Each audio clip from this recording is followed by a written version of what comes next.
Tonight, if your room gets too hot, you have options. Turn on a fan, open a window, lower the air conditioning, throw off the blanket, maybe complain for 5 minutes and eventually fall asleep. Now remove all of that. No fan, no electricity, no ice, no cold shower, no lightweight mattress, no refrigerated water waiting beside you. Now go back 200,000 years. You're lying inside a rock shelter in southern Africa. The sun disappeared hours ago, but the stone around you has been absorbing heat all day, and some of that warmth is still bleeding back into the night. Insects are crawling nearby. Your bedding is whatever you gathered from the landscape, and tomorrow you may need to walk for miles under the same sun that made tonight miserable. But before any of that happens, your body has a problem. It needs to sleep. And falling asleep is easier when your body can shed heat. So what did ancient humans actually do when the night was simply too hot? They couldn't make cold air. Instead, they learned to work with something they already had: their bodies, the ground beneath them, the falling temperature of the night, the people sleeping around them, and eventually the buildings they constructed. And the first solution was already built into their skin. Compared with most mammals, humans are strange. A dog overheats and begins panting. Many mammals rely heavily on breathing, shade, inactivity, or small areas of exposed skin to lose heat. Humans can do something much more extreme. We can cover almost our entire bodies in sweat. Human skin contains millions of eccrine sweat glands, and comparisons with chimpanzees and macaques have found something remarkable. Humans have roughly 10 times the eccrine gland density. That difference matters because sweat does something fur makes much harder. It evaporates directly from exposed skin, and when water evaporates, it carries heat away with it. That makes a nearly hairless, sweating human extraordinarily good at dumping heat while moving through a hot environment. This ability almost certainly did not evolve because our ancestors wanted a better night's sleep. The bigger evolutionary advantage was surviving activity in hot, open environments. Walking, foraging, carrying, possibly pursuing animals over long distances. But evolution doesn't care whether a useful feature gets used for only one thing. Once our ancestors had exposed skin and powerful sweating, those features were useful after sunset too. As the air cooled, bare skin made it easier for heat to leave the body. Blood could move toward the hands, feet, and skin. Heat could escape, and evaporating sweat could cool the surface further. In other words, the first ancient cooling system didn't hang from a ceiling. It walked around with them. But it had a weakness, a serious one. Sweat works best when it can evaporate. If the air is extremely humid, evaporation slows. If there is no moving air, cooling becomes harder. And if the surrounding environment stays hot enough, your body can keep producing sweat without getting the relief it needs. So biology could help, but biology couldn't solve everything, which meant ancient humans had to start changing the environment immediately around them. And one of the oldest examples is still sitting inside a cave. On the border between South Africa and Eswatini sits a place called Border Cave. Humans used this shelter for an extraordinary length of time. And buried in its ancient layers, archaeologists found something most people would never expect to survive. A bed, not a wooden frame, not a mattress. Grass. Researchers reported layers of broad-leafed grasses dating back at least 200,000 years. They appear to have been placed in areas where people slept and worked, but underneath some of that grass was something even more interesting. Ash. At first, that sounds uncomfortable.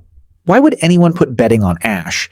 Because ash can make life miserable for crawling parasites. Researchers have suggested that using ash beneath bedding may have helped deter ticks and other insects. At Border Cave, some old bedding also appears to have been deliberately burned as part of site maintenance. People weren't simply dropping grass on the cave floor and forgetting about it. They were managing the place where they lived. And this would have had another basic advantage. You don't have to lie directly on the ground. Imagine the difference. One person lies directly against stone or packed earth. Another lies on a raised mass of dry plant material.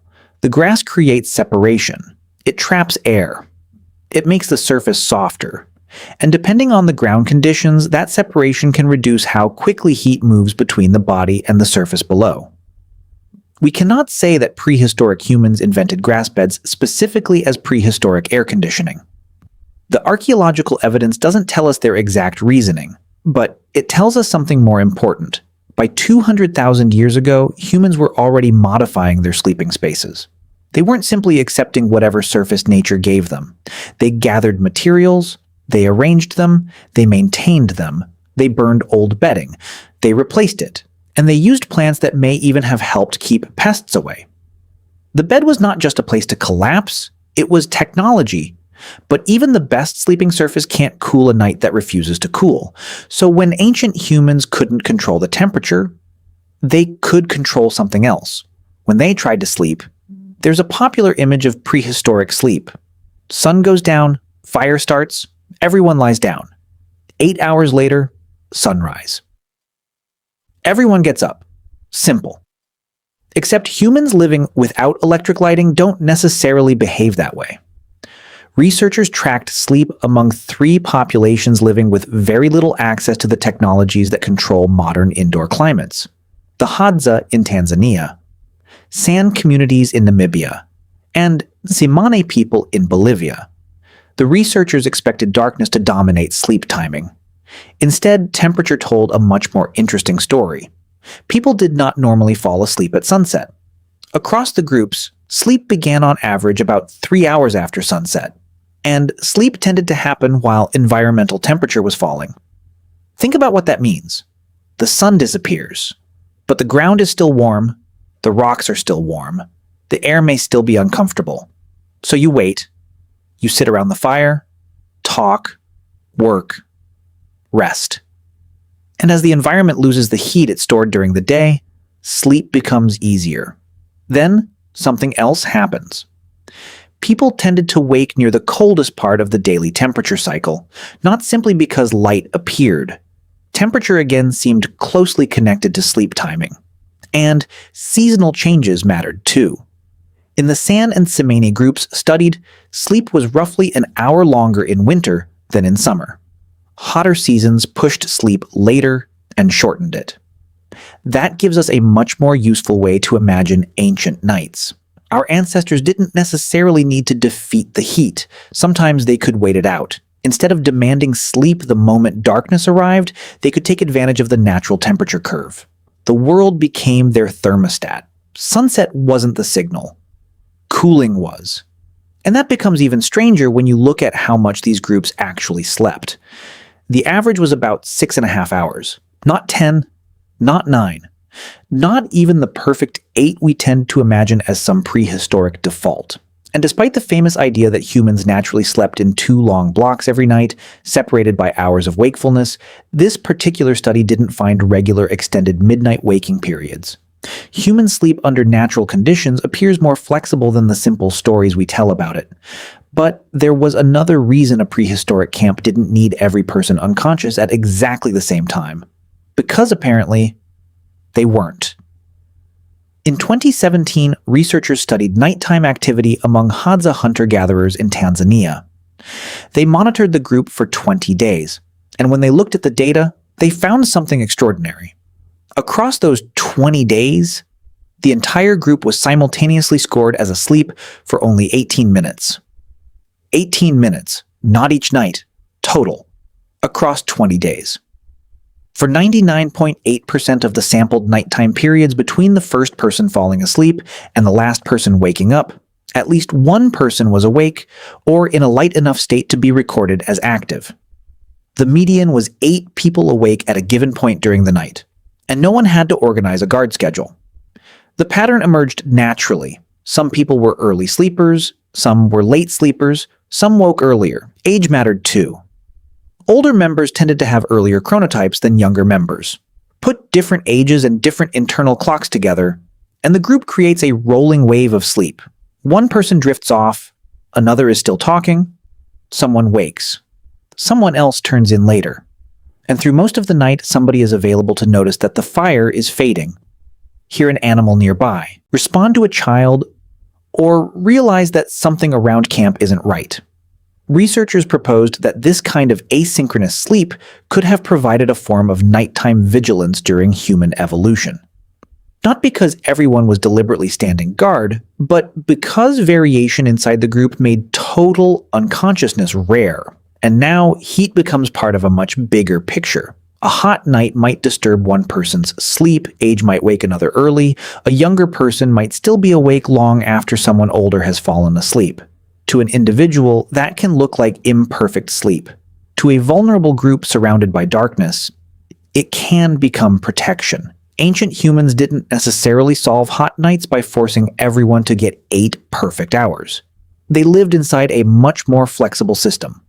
Sleep when conditions allow. Wake when your body wakes you. And because everyone is slightly different, the camp itself almost never switches completely off. But eventually, humans did something even more powerful. They stopped changing only their behavior. They started changing the places they lived. Once permanent settlements and cities appeared, heat became a different problem. A hunter-gatherer can move into shade, sleep in a different spot, shift camp. A family inside a dense settlement has walls, roofs, rooms, and those structures can trap heat. So architecture began doing what grass bedding had done on a smaller scale. It manipulated the environment around the body. In hot, dry regions, builders learned to use thick walls, shaded courtyards, roof spaces, ventilation, and the daily movement of air. And one of the most impressive examples came from Iran. The badgir, literally a wind catcher. From the roof, a tower rises above the building. Openings near the top intercept moving air. That air is directed downward into rooms below. In some designs, air movement worked together with cool basements, shaded courtyards, or water to improve comfort through ventilation and evaporation. No compressor, no electrical motor, just pressure, wind, evaporation, and clever architecture. And the basic principle is almost embarrassingly simple. If the body is too hot, move air across it. If the room is too hot, move cooler air through it. If one part of the building is unbearable, sleep somewhere else. People in hot regions have long moved daily life through different parts of their homes as temperatures changed. Open spaces and rooftops could become useful at night. Shaded or lower spaces could become more comfortable during other parts of the day. The house wasn't one fixed environment, it was a temperature map, and people moved through it, which means that by the time humans were building sophisticated wind towers, the strategy had become far more advanced. But the fundamental problem had never changed. Keep heat moving away from the human body. Now, put everything together. Imagine one extremely hot day thousands of generations ago. You spend the harshest part of the afternoon reducing activity and looking for shade. Your body sweats. The sweat evaporates. Heat leaves your skin. The sun finally drops. But you don't immediately force yourself to sleep. The landscape is still releasing the heat it absorbed during the day. So you wait, talk, maintain the fire, repair something, sit with the group. Then the temperature begins to fall. Now your body has an easier time losing heat. You lie down. Maybe on gathered vegetation rather than directly on the ground. Maybe inside a rock shelter. Maybe outside where moving air can reach you. You sleep. But the whole group doesn't disappear into unconsciousness with you. Somebody is still awake. Later, that person sleeps. Someone else stirs. The night slowly gets colder. And before the sun returns, the cycle begins reversing again. No thermostat was ever set. No button was pressed. Nobody made the environment comfortable in the modern sense. They simply built their behavior around the environment that already existed. And that may be the biggest difference between us and them. We expect the temperature to adapt to us. They had to adapt to the temperature. And strangely enough, your body hasn't forgotten. Tonight, before you fall asleep, your internal temperature will begin to change. Blood flow toward the skin and extremities helps your body lose heat. Your sleep system still responds to temperature even though the world around it has completely transformed. We've surrounded that ancient biology with mattresses, fans, insulated walls, electricity, air conditioning, and rooms capable of holding almost exactly the same temperature all night. But underneath all of it is still the same animal. A tropical primate with almost naked skin, an absurd number of sweat glands, and a brain that evolved in a world where nighttime cooling mattered. Our ancestors never discovered one secret trick for sleeping through extreme heat. They solved the problem piece by piece. First with biology, then with materials, then with timing, then with the group, and eventually with architecture. They couldn't command the night to become colder, so they learned its rhythm. They waited for temperatures to fall. They changed where they slept. They changed what they slept on. They changed the spaces around them. And over thousands of generations, those tiny solutions became the difference between enduring the heat and being defeated by it. Tonight, if your bedroom gets uncomfortable, You might reach across the bed and press a button. Cold air begins moving, and within minutes, the problem disappears. 200,000 years ago, there was no button. There was just your body, some grass beneath you, a cooling night above you, and other humans breathing in the darkness nearby. They never made the heat disappear. They just became unbelievably good at living through it.